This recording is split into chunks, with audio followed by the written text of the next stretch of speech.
Well, greetings everybody and welcome. On behalf of Mayor Michelle and our city elected officials and our Faith Bailey Health Center Director Debbie Sellers, I'd like to welcome you to this morning's presentation. We're going to be focusing on something that's very important to each and every one of us, prevention of major cardiovascular diseases, more specifically heart attacks and strokes. And we're going to see throughout the course of this presentation that preventative measures can really ensure a healthy and long lifestyle as we move forward. First and foremost, I'd like to recognize the partnership that we have here at the City of Calumet City between the American Heart Association and the City of Calumet City Department of Public Health here at Faith Bailey. Certainly a lot of the things that we're going to be doing moving forward would not be possible without the expertise and support of the American Heart Association, and we're glad to have them as partners.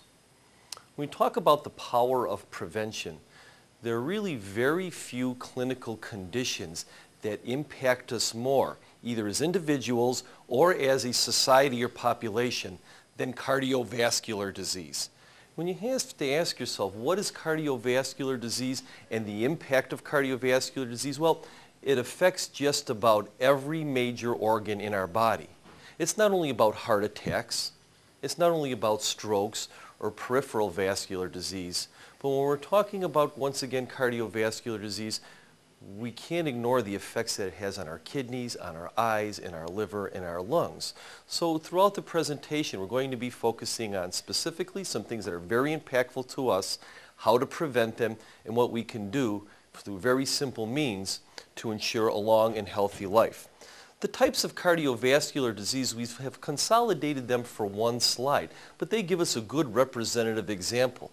Coronary heart disease, cerebral vascular disease, strokes, all the way to congestive heart failure, peripheral vascular disease, and of course the clinical manifestation of a lot of these things, the silent killer, hypertension. So cardiovascular disease, once again, isn't just about one isolated condition. It affects entire organ systems immediately, very dramatically, and for long periods of time.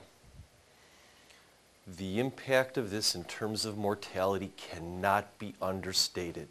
The forms of cardiovascular disease claim 500,000 women's lives each and every year. And to try to put it into perspective, the mortality associated with cardiovascular disease, certainly every one of us are very sensitive and very aware of breast cancer, and we look at the statistics of mortality with breast cancer, killing 1 in every 30 women. We're all very sensitive to that, and we're all very proud of the strides that we have made against the mortality of breast cancer in recent years.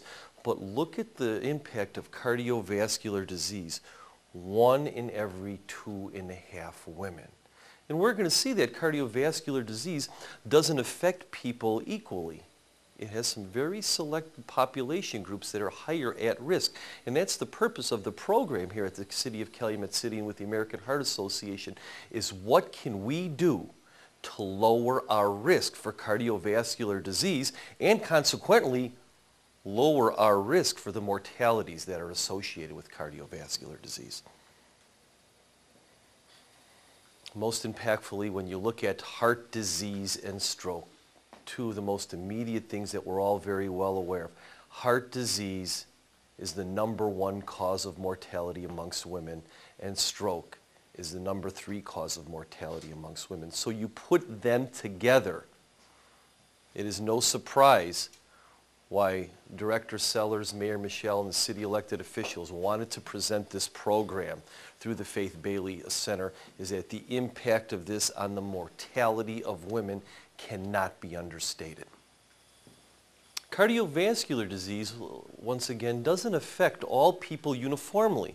We look at women moving into their 4th, 5th, and 6th decades of life. They're at much higher risk for heart attacks and strokes and congestive heart failure than, say, women in their 1st, 2nd, or 3rd decade of life. And we look at ethnic origin, we see that women of color are much at higher risk than women that are not of color.